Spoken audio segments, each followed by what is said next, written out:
बिस्मिल्लाहिर्रहमानिर्रहीम। अस्सलाम वालेकुम।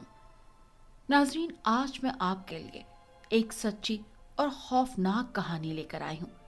लेकिन इससे पहले कि मैं कहानी शुरू करूँ, जो लोग हमारे चैनल पर नए हैं उनसे गुजारिश है कि पहले हमारे चैनल को सब्सक्राइब कर लें ताकि आपको हमारी इस तरह की दिलचस्प कहानियाँ बर वक्त मिलती रहें। मोटी मोटी आंखों, सुर्ख रंगत और भरे भरे जिस्म वाली नरगिस 16 साल की एक अल्लड़ और खूबसूरत लड़की थी। जिधर से गुजरती लड़के दिल थाम कर रह जाते, और लड़के तो लड़के, लड़कियां भी ये बात कहने पर मजबूर थी कि नरगिस से ज्यादा खूबसूरत लड़की पूरे गांव में नहीं थी। हस्बे मामूल आज भी नरगिस खेतों में अपने बाबा को खाना देकर वापस आ रही थी। सूरज अपनी आबो ताब से चमक रहा था और धूप की रोशनी से नरगिस के रुखसार और भी ज्यादा सुर्ख हो रहे थे। गांव से 2 मील के फासले पर नरगिस के बाप अली शेर की जमीनें थी और नरगिस रोजाना पैदल जाकर अपने बाबा को दोपहर का खाना देकर आती थी। उस वक्त भी नरगिस तकरीबन आधा फासला तय कर चुकी थी। गर्मी और धूप की वजह से वो काफी परेशान हो रही थी और जल्द से जल्द घर पहुंच जाना चाहती थी। रास्ते में आने वाली छोटी नहर का पुल क्रॉस करके अब वो गंदम की तैयार फसल के साथ चलती हुई जा रही थी कि यकदम सुनाई देने वाली आवाज सुनकर वो ठिठक कर रह गई। उसने इधर उधर सर घुमा कर देखा, मगर कुछ भी नजर न आ सका। ठीक उसी लम्हे आवाज वाज़ेह और साफ सुनाई दी, आती हो या मैं आऊं? नरगिस ने चौंक कर दाहिनी सिमत देखा। उसके माथे पर बल पड़ गए। ठीक उसी लम्हे आवाज एक बार फिर सुनाई दी, आती हो या मैं आऊं? नरगिस ने सर घुमाकर चारों तरफ देखा। दूर दूर तक किसी जी रूह का नामो निशान तक न था, और फिर उसकी नजर में घूमते घूमते दोबारा गंदम की फसल पर आकर ठहर गई। लेकिन वहां तो कुछ भी नहीं दिखाई दे रहा था। यकायक नरगिस पर नामालूम सी घबराहट तारी हो गई और वो जल्दी से आगे बढ़ गई। उसके कदमों की रफ्तार मजीद तेज हो गई। दूर होती हुई आवाज की बाज़गश्त अब भी उसके कानों से टकरा रही थी, आती हो या मैं आऊं? दूसरे दिन खाना देकर नरगिस जो ही गंदम के उस खेत के पास पहुंची तो उसके कदम खुद ब खुद रुक गए और नजरें गंदम के खेत का तवाफ करने लगी। ठीक उसी लम्हे आवाज बुलंद हुई, आती हो या मैं आऊं? और नरगिस के पैरों में जैसे फिरकियां लग गई हों। शदीद घबराहट और वहशत के आलम में तूफानी रफ्तार से चलती हुई वो गांव के करीब तर होती चली गई। जूं जूं वो गांव के करीब होती जा रही थी, उसके जहन में उमड़ते हुए ख्यालात का हुजूम बढ़ता जा रहा था। नरगिस इस वक्त उम्र की जिस मंजिल पर थी वो हर बात समझ सकती थी, और चूंकि जवानी की दहलीज पर कदम रख चुकी थी और आते जाते खुद पर उठने वाली नजरों का मतलब भी समझती थी। अपने हुस्न और खूबसूरती से अच्छी तरह आशना थी, इसलिए गंदम के खेत से बुलंद होने वाली आवाज को सुनकर जो पहला ख्याल उसके जहन में आया वो यही था कि जरूर गांव का कोई शरारती लड़का उससे शरारत कर रहा है और उससे राह रस्म बढ़ाने का ख्वाहिशमंद है। लेकिन नरगिस इस किस्म की लड़की हरगिज नहीं थी और अपने वालिदैन की इज्जत और अपनी जिंदगी से भी ज्यादा अजीज जानती थी। सो इस बात पर नरगिस का परेशान होना एक फितरी अमर था, और इस वक्त भी वो यही सोच रही थी कि इस मसले को कैसे हल किया जाए। और फिर वो गांव में दाखिल होने से पहले ही ये फैसला कर चुकी थी कि अभी फिलहाल उसे ये बात अपने घर नहीं बतानी चाहिए, बल्कि अपनी सबसे करीबी दोस्त शांतल से राब्ता करना चाहिए। सो अब उसका रुख सीधा शांतल के घर की तरफ था। शांतल ने जब ये पूरा माजरा सुना तो खिलखिलाकर हंस पड़ी और बोली, बन्नो रानी, ये तो बड़े दिल वाले का काम लगता है जो तुम्हारी खातिर नताइज की परवाह किए बगैर तुम्हारे रास्ते में बैठा रहता है। ईमान से ये तो बड़ी ही हिम्मत की बात है कि उसे तुम्हारे भाइयों का खौफ भी महसूस ना हुआ।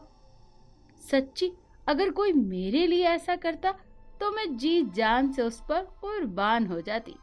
उसने नरगिस को चुटकी भरते हुए कहा। चल हट, बेशरम कहेगी। नरगिस शर्म से सुर्ख होते हुए बोली।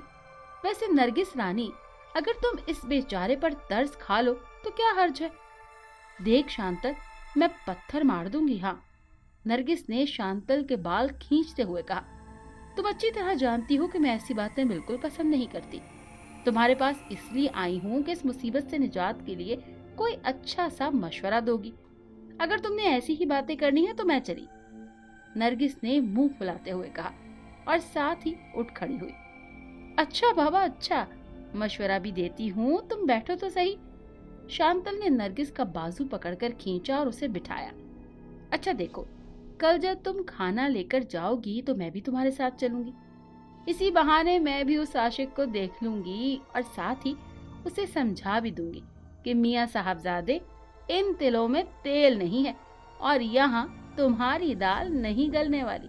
उम्मीद है बात उसकी समझ में आ जाएगी, वरना फिर कुछ और सोच लेंगे। ठीक है। और फिर ये बात तय करने के बाद नरगिस अपने घर चली गई और उससे अगले दिन खाना देकर वापस आते हुए वो दोनों एक साथ थी। पुल क्रॉस करने के बाद मखसूस फसल पर पहुंचकर नरगिस के कदम खुद ब खुद रुक गए और फिर उसने शांतल को मुखातिब करते हुए कहा, यही वो खेत है शांतल। अभी उसका जुमला मुकम्मल भी ना हुआ था कि वहां से आवाज बुलंद हुई। वही मखसूस लहजा, वही मखसूस जुमला, और नरगिस का दिल धक से रह गया। शांतल ने एक नजर नरगिस की तरफ देखा जिसका चेहरा धुआं धुआं हो रहा था। फिर वो खेत की तरफ देखते हुए हुसीली आवाज में बोली, कौन हो तुम? बाहर निकलकर सामने आओ। लेकिन जवाब में वही मखसूस आवाज सुनाई दी, आती हो या मैं आऊं? और शांतल की पेशानी पर आने वाले बल मजीद गहरे हो गए। देखो, तुम जो कोई भी हो, शराफत से बाहर निकल आओ और सीधी तरह बताओ कि तुम चाहते क्या हो, नरगिस को क्यों परेशान करते हो। लेकिन जवाबी आवाज में फिर वही मखसूस आवाज सुनाई दी। इधर नरगिस को शदीद घबराहट और नामालूम सी बेचैनी का शदीद एहसास हो रहा था। उसने शांतल का बाजू पकड़कर खींचते हुए घबरा कर बोला, चलो शांतल चले, मेरा दिल घबरा रहा है। शांतल ने मुड़कर नरगिस की तरफ देखा और फिर पलटकर खेत की तरफ देखते हुए गरजी, तुम सामने नहीं आए ना, इसका मतलब है तुम सीधी तरह नहीं मानोगे। अब तुम्हारे साथ नरगिस के भाई खुद ही निमट लेंगे। शांतल ने नरगिस का हाथ थामा और दोनों तेज तेज चलती हुई गांव की तरफ रवाना हो गई। वापसी का रास्ता तय करते हुए शांतल उस शख्स की दीदा दलेरी पर सख्त हैरान थी।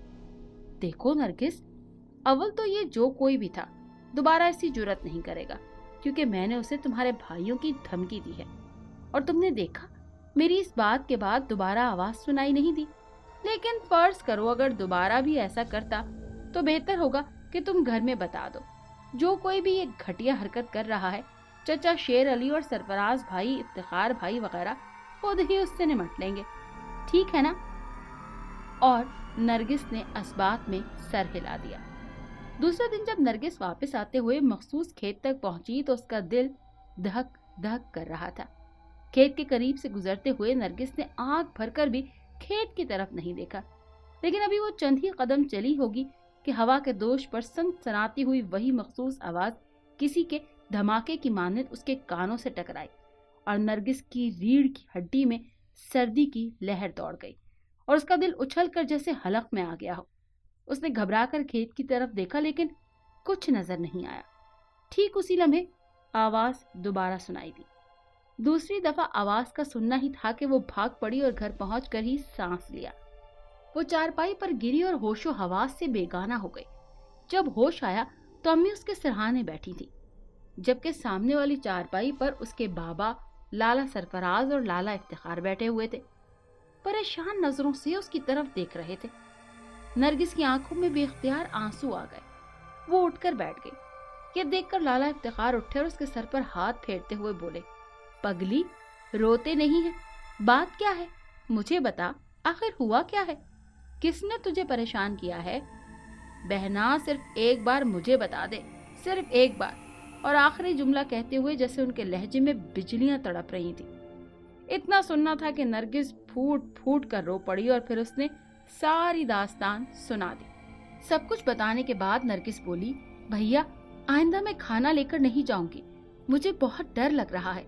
और लाला सरफराज तड़प कर खड़ा हो गया। जो अब तक बिल्कुल खामोश बैठा था, सब कुछ सुन रहा था। ना बहना ना, तेरे शेरों जैसे 2 भाई हैं। डरने की बात करके हमें सर झुकाने पर मजबूर मत कर। तू खाना लेकर जरूर जाएगी, और कल जब तू खाना लेकर जाएगी तो जब तुझे ये आवाज सुनाई दे तो उसे कहना कि तू आ जा, बाकी हम खुद देख लेंगे, समझी? लाला सरफराज कड़कती हुई आवाज में बोला। हाँ पुत्र, सरफराज ठीक कह रहा है, तू खाना लेकर जरूर आना और ऐसा ही करना। डरने की बिल्कुल जरूरत नहीं, वो कुत्ता जो कोई भी है हम उससे अच्छी तरह निपट लेंगे और ऐसा सबक देंगे कि आइंदा किसी की धी बेटी को परेशान करने के काबिल नहीं रहेगा। बाबा ने भी गुस्से भरी आवाज में कहा। जब सबने उसकी हाँ में हाँ मिलाई तो नरगिस इसके लिए तैयार हो गई। अगले दिन मामूल के मुताबिक नरगिस जब खाना लेकर निकली तो शांतल उसके साथ थी। आज सुबह से ही आसमान पर गहरे बादल छाए हुए थे और हल्की हल्की हवा भी चल रही थी, जिसकी वजह से मौसम काफी खुशगवार लग रहा था। मखसूस खेत के करीब से गुजरते हुए नरगिस और शांतल ने खेत की तरफ देखा, जहां गंदम की सुनहरी फसल लहलहा रही थी, लेकिन उन्हें कुछ भी नजर न आ सका। खेत में मुकम्मल खामोशी थी और एक सुकूत तारी था। दोनों खामोशी के साथ खेत से गुजर गईं। डेरे पर उन्हें ना तो बाबा नजर आया और ना ही कटाई करने वाले लोग, लेकिन दोनों ने किसी तबसरे के बगैर रोटी अंदर कमरे में रखी और खामोशी से वापस चल पड़ी। और फिर नहर का पुल क्रॉस करने के बाद चंद ही लम्हों बाद गंदम के उस मखसूस खेत के पास आ पहुंची। और फिर चंद कदम का मजीद फासला तय किया होगा जब नरगिस के कानों में वही मखसूस आवाज सुनाई दी। नरगिस ठिठक कर रह गई और उसका दिल उछलकर जैसे फिर हलक में आ गया हो। फिर उसने जी कड़ा करके कहा, तुम ही आ जाओ, आखिर पता तो चले तुम हो कौन। हाँ, हो कौन तुम? नरगिस की आवाज की बाज़गश्त चारों तरफ सुनाई दे रही थी। ठीक उसी लम्हे गंदम की फसल से तेज सरसराहट की सी आवाज सुनाई देने लगी, जैसे कोई हरकत कर रहा हो, और नरगिस के साथ साथ शांतल की नजरें भी खेत में उस जगह मरकूज हो गई जहां से सरसराहट की आवाज सुनाई दे रही थी। दोनों दम साधे खेत के सिम देख रही थी, लेकिन वो इनकी मुखालिफ सिम से नमूदार हुआ था। शहाना अंदाज से चलते चलते वो नरगिस के बिल्कुल करीब पहुंच गया और फिर उसका सर नरगिस के कदमों में झुकता चला गया, यूं जैसे बारगाहे हुस्न में सजदा रेस हो रहा हो, हुस्न की देवी की सलामी दे रहा हो। और फिर उसने अपना सर आहिस्ता आहिस्ता ऊपर उठाया। वो थोड़ा और आगे बढ़ा तो उसका सर नरगिस के पैरों पर जा टिका। फिर वो थोड़ा सा और आगे बढ़ा। यूं महसूस हो रहा था जैसे वो अपना चेहरा उसके पैरों पर रगड़ रहा हो, लेकिन नरगिस जैसे उसके वजूद से बिल्कुल लाइल्म थी। वो अब भी गंदम के खेत की तरफ घूरे जा रही थी और वो नरगिस के पैरों टांगों से लिपटकर आहिस्ता आहिस्ता सरकता हुआ ऊपर और ऊपर उठता चला जा रहा था, यहाँ तक कि वो नरगिस के पूरे वजूद से लिपट कर खड़ा हो गया और अपना सर और चेहरा नरगिस के सर पर टिका दिया। उसने नरगिस के वजूद को बुरी तरह से भींच लिया, बिल्कुल ऐसे जैसे नरगिस के जिस्म में सरायत करना चाहता हो, उसके वजूद में पैवस्त होकर एक जान दो कालिब का फर्क मिटा देना चाहता हो। नरगिस बिल्कुल खामोश और बेहिस्सो हरकत खड़ी थी, जैसे वो उसके वजूद उसके लम्स से यकसर बेखबर हो। ठीक उसी लम्हे शांतल ने पीछे मुड़कर नरगिस की तरफ देखा और उस पर नजर पड़ते ही उसके मुंह से एक तवील और दहशतनाक चीख बुलंद हुई। उसके साथ ही वो गिरी और होशो हवास से बेगानी हो गई। इधर चीख की आवाज बुलंद होते ही एक हलचल सी मच गई और इर्द गिर्द के खेतों ने जैसे आदमी उगलना शुरू कर दिए। सबसे आगे अली शेर, सरफराज और इफ्तिखार और उनके पीछे दीगर अफराद। लेकिन सामने वाले मंजर को देखकर सब के सब हैरान रह गए, क्योंकि सामने नजर आने वाला मंजर किसी के वहमो गुमान में भी नहीं था। जबकि नरगिस बिल्कुल साकित खड़ी थी, जैसे उसे सकता हो गया हो। सब के सब हैरत के मारे दंग खड़े थे और ये रूह फरसा मंजर देख रहे थे। फिर इफ्तिखार ने हौसला किया और बंदूक सीधी करने लगा, लेकिन चौधरी शेर अली ने उसे रोक दिया। इफ्तिखार, गोली नरगिस को भी लग सकती है। सरफराज एक तरफ खामोश खड़ा था। उसने आगे बढ़कर बंदूक इफ्तिखार के हाथों से छीन ली और बोला, गोली चलाने के अलावा और कोई रास्ता नहीं है अब्बाजान। शायद मर तो वो वैसे भी गई है, इस तरह शायद हम उसे बचा सकें। गोली चली और सांप के फन के चीथड़े उड़ गए। एक लम्हे के लिए सबके सांस जैसे रुक गए। फिर सांप के बल खुलते चले गए और नरगिस नीचे गिर पड़ी। सरफराज ने सांप उससे अलहदा किया और उसके गाल थपथपाने लगा। आंखें खोलो बहना, ये देखो, हमने मूसी को हमेशा के लिए खत्म कर दिया। आंखें खोलो बहना, आंखें खोल दे। लेकिन बेसूद।